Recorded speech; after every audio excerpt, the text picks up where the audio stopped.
It was there again, at the foot of the bed. She could hear it. She tried to do as she had been told. She gritted her teeth and closed her eyes and made a humming sound in the back of her throat to block out its shuffling and its scraping. She tried to focus on that and on the drone of the nighttime traffic far below.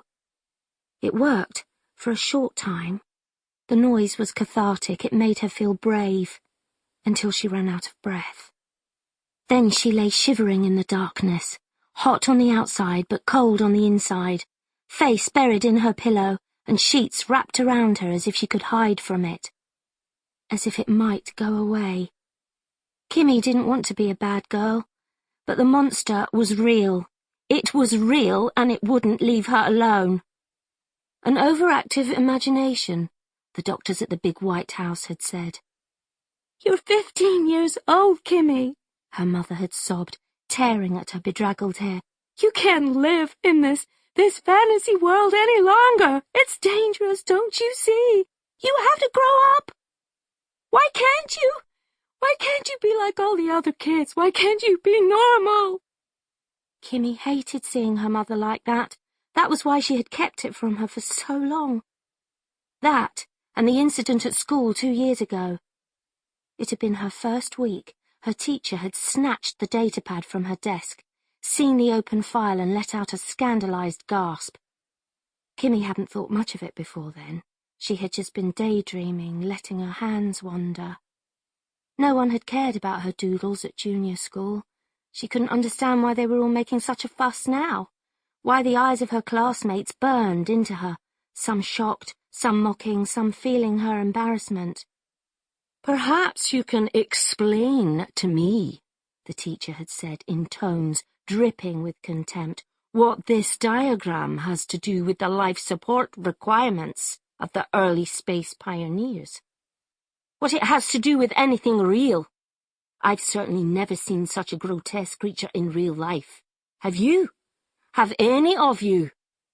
"The product of a diseased mind," the email home had said. In the big white house, they had shown Kimmy shapes on a computer.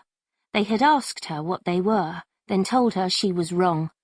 She had tried to argue at first, tried to tell them about the monster, but she didn't like the taste of the pills they gave her, so she had learned to agree with them. She agreed that the shapes were just shapes, and that the monster wasn't real. And she had drawn in secret after that, until today. Until this afternoon, when Mum had arrived home early and surprised her. She had snatched her pad away, just like the teacher had, dashed it to the floor. She had shaken Kimmy until her bones had rattled. She had cried a lot. Kimmy had cried too, sent to bed without supper, hysterical threats ringing in her ears. "Do you want to have to go back to that place again? Do you?"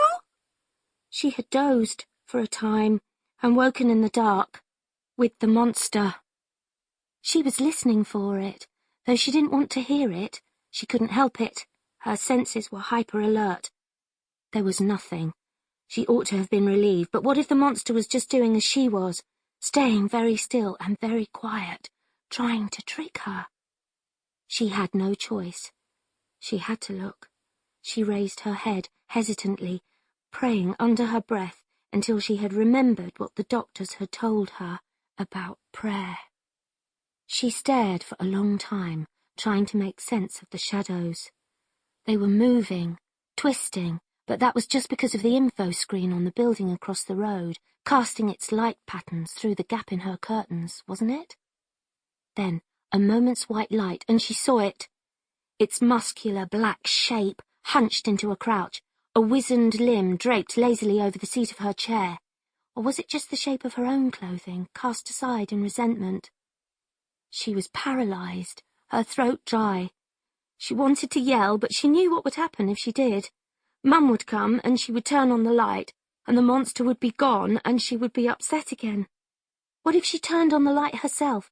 What if she could will herself to cross that expanse of carpet, to reach for the sensor? And what if the monster leaped on her from behind and clawed her down?